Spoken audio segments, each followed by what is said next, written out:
आखिर कुरुक्षेत्र में ही क्यों हुआ था महाभारत का युद्ध? हम सभी जानते हैं कि महाभारत और कुरुक्षेत्र के बीच गहरा संबंध है। भगवान कृष्ण ने अर्जुन को गीता का उपदेश यही दिया था।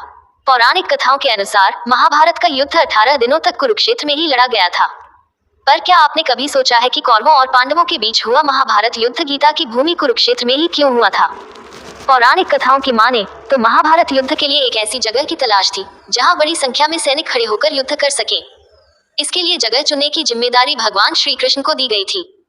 जब ये तय हो गया है क्या युद्ध होना है, तब भगवान श्री कृष्ण ने अपने दूतों को जगह की तलाश करने का आदेश दिया। श्री कृष्ण को आभास था कि महाभारत का युद्ध रक्तरंजित और भीषण होने वाला है, इसलिए उन्हें ऐसी जगह की तलाश थी जो युद्ध की क्रूरता सह सके।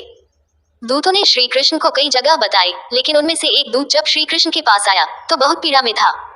महाभारत के लिए कुरुक्षेत्र को ही चुने जाने के पीछे की वजह भी काफी दिलचस्प है।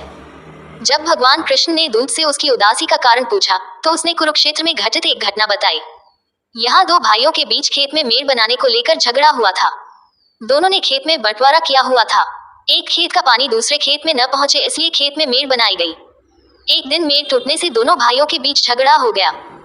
झगड़ा इतना बढ़ गया कि बात मारपीट तक पहुंच गई और बड़े भाई ने छोटे भाई की हत्या कर उसकी लाश को मेड़ बनाने की जगह पर रख दिया, जिससे सिंचाई का पानी रुक गया।